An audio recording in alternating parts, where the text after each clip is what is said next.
ED की कार्यवाही पर पूर्व आबकारी मंत्री कवासी लखमा का बयान सामने आया।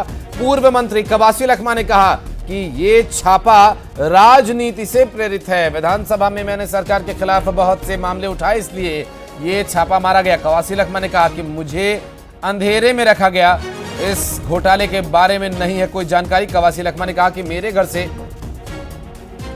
एक कागज का टुकड़ा तक नहीं मिला, मुझसे संपत्ति की जानकारी मांगी है, मैंने इसके लिए समय मांगा है और मैं पूरी जानकारी भी दूंगा। पूर्व मंत्री कवासी लखमा ने बताया कि उनका और उनके बेटे का मोबाइल ईडी के अफसर अपने साथ ले गए हैं और संभवतः इस पूरे मामले में छानबीन और जानकारी मिलने के बाद ही उनके मोबाइल फोन लौटाए जाएंगे। यहाँ एक टुकड़ा कागज भी नहीं मिला, पैसा एक फुटी कोड़ी भी नहीं मिला। सब छानबीन किए, बैग, पलंग, अलमारी, गाड़ी, चूल्हा सब जांच किए, एक भी कागज नहीं मिला, एक फुटी कोड़ी पैसा नहीं मिला। तुम्हारा पास संपत्ति कितना है? असल संपत्ति और नकदी कितना है? मैं बोला नकदी 25 साल 26 साल हुआ, 2600 भी मेरे पास नहीं है। जो भी खाता में है, खाता मेरे को नंबर नहीं है, स्टेट बैंक में सुकमा में है, खाता देख के बताऊंगा। घोटाला हुआ है बोले, मेरा घोटाला बोला रहा टीवी में पेपर में देखाऊंगा, मेरे सामने तो आए नहीं। और मैं अनपढ़ आदमी हूँ, कोई कागज आता था तो त्रिपाठी लेके आता था, दस्तखत करता रहा। कभी मेरा पीए पढ़ाता था, मैं पढ़ के दस्तखत करता था, किसमें कराते थे वो नहीं पता। तो आपके ओएसडी के ऊपर भी कार्रवाई कल की गई है, उनको भी हिरासत में लिए गए। जयंत देवांगन का नाम लिए, तो मैं भी कैसूपे के कह रहा है, तो उन्हीं लोग पढ़ते थे, उन्हीं लोग लिखते थे, ये बात हुआ है। और हमारे सहयोगी तनु इस वक्त हमारे साथ मौजूद है, बात करेंगे उनसे। तनु, कवासी लखमा कह रहे हैं कि हम तो अनपढ़ हैं, जो पेपर्स आते थे उसमें क्या होता था कि इस बारे में नहीं पता, और पूरी तरह से इस पूरे मामले को राजनीति से प्रेरित बता रहे हैं।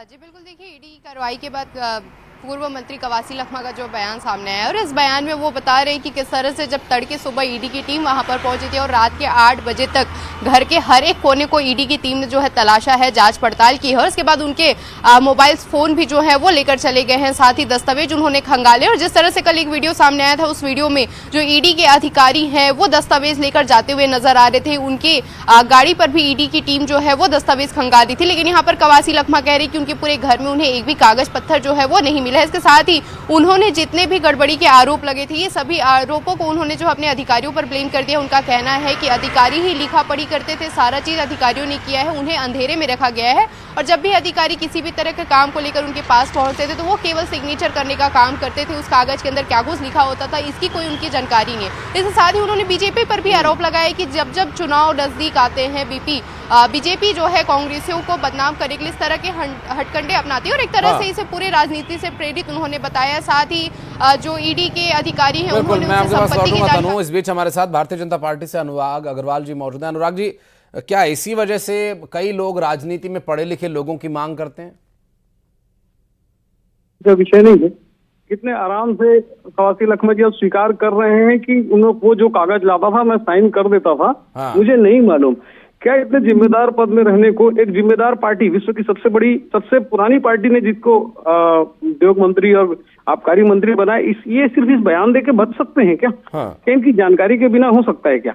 जब काम अच्छा होता है तो श्रेय लेने के लिए सारे के सारे सामने, और गलत हो गया तो ये गलती का खामियाजा अपने सचिव के सिर पे मड़ के कवासी जी बच नहीं सकते। और सिर्फ कवासी जी की बात नहीं है, कवासी जी को नियुक्त करने भूपेश बघेल भी नहीं बच सकते हैं और राजीव गांधी जी भी नहीं बच सकते, क्योंकि कहते हैं कवासी जी राहुल गांधी के चहेते हैं। एक बात सीधी है, पूरे कांग्रेस सरकार के मंत्रियों की संलिप्तता है। आज जयंत जैन उनके पीए अंदर हुए हैं, इसके पहले सौम्या चौरसिया अंदर हुई थी, समीर बिश्नोई अंदर हुआ है। मतलब कोल घोटाला, रेत घोटाला, डीएमएफ घोटाला। मुझे एक बात बताइए आशीष जी, इनके मंत्री जयसिंह अग्रवाल ने पत्र लिखा था बकायदा रानू साहू के खिलाफ कि डीएमएफ घोटाले में घोटाला किए हैं। उसकी बात तक भूपेश बघेल ना सुन उनको बड़ा जिला दे दिए थे। तो दोषदार कौन? ये भारतीय जनता पार्टी के कार्यकाल में थोड़ी ये बात उठ रही है, ये बात तो इनके ही मंत्री उठाए थे। आज कवासी लखमा जब पकड़ा जाते हैं तो ये आत्मस्वीकृति करना कि वो कागज लाता था और साइन कराता था, मैं नहीं जानता था, ये बोल के कवासी जी नहीं बच सकते हैं। हालांकि अभी अपनी संपत्ति का ब्यौरा भी देंगे अनुराग जी, उनसे संपत्ति का ब्यौरा भी मांगा गया है। लेकिन वो एक बात और ये कह रहे हैं मैंने सरकार के खिलाफ सदन में बहुत सारे विषय उठाए, इसलिए ये राजनीति से प्रेरित इस तरह से रेड करवाई जा रही है। अब देखिए, ये आज का मामला है क्या? हाँ। इसके पहले के मामले नहीं है क्या? और लोगों ने सरकार में बात नहीं उठाई है क्या? सीधी सीधी बात यह है, बहानेबाजी 50 कर लीजिए। जब आपने घोटाला किया है, जब आपकी संलिप्तता है तो सजा मिलेगी। बहाने जितना करने के लिए तो विभिन्न प्रकार की बातें कर रहे हैं ना। वो तो कह रहे हैं मैं तो अनपढ़ आदमी हूँ, मेरे को जो कागज लाके देते थे मैं साइन कर देता था। तो एक तरफ वो स्वीकृति भी कर रहे हैं, दूसरी तरफ कहते हैं मैं सवाल उठाया हूं। तो अभी जो सवाल उठाए वो भी नहीं पढ़े होंगे उनने, फिर सवाल भी कोई और उठाया होगा। मतलब मीठा मीठा गप गप, कड़वा कड़वा थू थू, ये थोड़ी ना हो सकता है भाई। आप जिम्मेदार व्यक्ति हैं, जिम्मेदार पदों में हैं, मंत्री हैं। बिल्कुल स्वाभाविक है। अनुराग जी देखना होगा कि आगे एजेंसीज इस पर क्या निर्णय लेती हैं और एजेंसीज किस डिसीजन पे पहुंचती हैं, वो रिपोर्ट क्या प्रस्तुत करेंगे, वो भी काफी मायने रखेगा। बहरहाल बाकी जो विषय हैं वो राजनीतिक दलों का या किसी और का, वो अपना एक विषय हो सकता है, लेकिन सारा निर्णय जो है वो राजनीति के अलावा अब एजेंसी के उस जांच पर भी निर्भर करता है। बहुत शुक्रिया अनुराग जी हमारे साथ आपका जुड़ने के लिए। बहुत बहुत शुक्रिया तनु आपका भी इस पूरे मामले पर जानकारी दर्शकों तक पहुंचाने के लिए। और शराब घोटाला मामले में पूर्व मंत्री कवासी लखमा के ओएसडी जयंत देवांगन को हिरासत में लिए जाने की खबर, और जयंत देवांगन के घर पर छापा मारा गया था। आपको बता दें, कवासी लखमा के पूर्व ओएसडी के घर पर छापा मारा गया था, और यह घर जो अशोक रतन स्थित आवास, ईडी ने इस पर छापा मारा।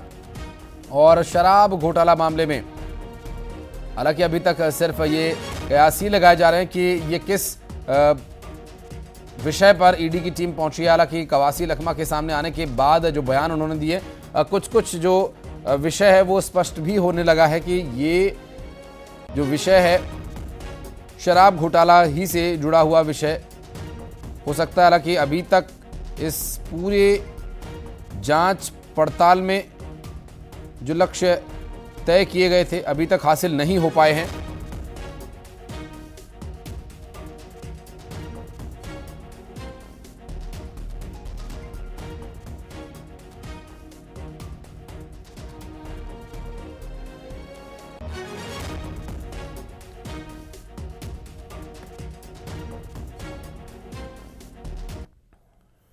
और आपको बता दें, छत्तीसगढ़ शराब घोटाला मामले में ईडी ने रायपुर और सुकमा सहित कई जगहों पर छापे मारे। पूर्व मंत्री कवासी लखमा के घर पर छापा मारा, सुकमा जिला पंचायत अध्यक्ष के घर पर छापा मारा गया, और नगर पालिका अध्यक्ष के घर पर भी छापेमारी कार्रवाई की गई। करीब 7 घंटे तक पूछताछ और छानबीन की गई, और हरीश कवासी और राजू साहू को पहले इस मामले में कार्रवाई का सामना करना पड़ा, और अब उनके मोबाइल फोन भी जब्त कर लिए गए हैं। आपको बता दें कि जो शुरुआती छानबीन शुरू हुई थी, पहले ईडी की टीम जो है वो हरीश कवासी के घर पर ही पहुंची थी और यहां पर कार्रवाई की गई थी। इस वक्त की बड़ी खबर, और 3 तस्वीरें बड़ी आपको दिखा रहे हैं इस वक्त। एक रायपुर से और 2 सुकमा से अलग अलग तस्वीरें सामने आई, जहां पर एक तरफ रायपुर में कवासी लखमा के घर, सुकमा में हरीश कवासी, और एक अन्य जगह पर भी छापा मारा गया है, जिसमें अब कई अलग अलग नाम सामने आ चुके हैं। जिसमें कुछ नामों की बात करें तो राजू साहू भी इसमें नाम शामिल है, जयंत देवांगन इसमें नाम शामिल है। हालांकि अभी इस जांच पड़ताल में और क्या कुछ तथ्य आते हैं सामने, ये भी देखने का विषय होगा। ये पहला कार्रवाई नहीं है, इसके पहले किसी की कोई सरकार रहे, लेकिन गड़बड़ियाँ होती है, गड़बड़ियाँ मिलती है तो निश्चित रूप से ईडी कार्रवाई करेगी। जिस प्रकार से घोटाले की सरकार पिछले 5 साल में यहाँ पर रही, चाहे शराब के मामला में हो या कोयले के मामला में हो या अन्य मामले में हो, और इन सारे मामले को देखेंगे तो आज भी कोई ना कोई जेल में है, ना कोई बेल में है, और उस सरकार में मंत्री रहे, तो स्वाभाविक रूप से जो सूचनाएं प्राप्त होंगी उसके आधार पर कार्रवाई होगी। जब जब छत्तीसगढ़ में या किसी भी राज्य में चुनाव होते हैं तो विपक्ष के वरिष्ठ नेताओं को टारगेट किया जाता है। नगरीय निकाय चुनाव, पंचायत चुनाव होने वाले हैं, और कांग्रेस के वरिष्ठतम आदिवासी नेता, लोकप्रिय आदिवासी नेता कवासी लखमा के घर ईडी की कार्रवाई की गई है। यह भारतीय जनता पार्टी का फ्रस्ट्रेशन है। भारतीय जनता पार्टी विपक्ष पे दबाव बनाने के लिए केंद्रीय एजेंसियों का दुरुपयोग करती है। कांग्रेस पार्टी इससे डरने वाली नहीं है। और बलौदाबाजार में चाकू से गोदकर एक शख्स की हत्या का मामला सामने आया। दरअसल आप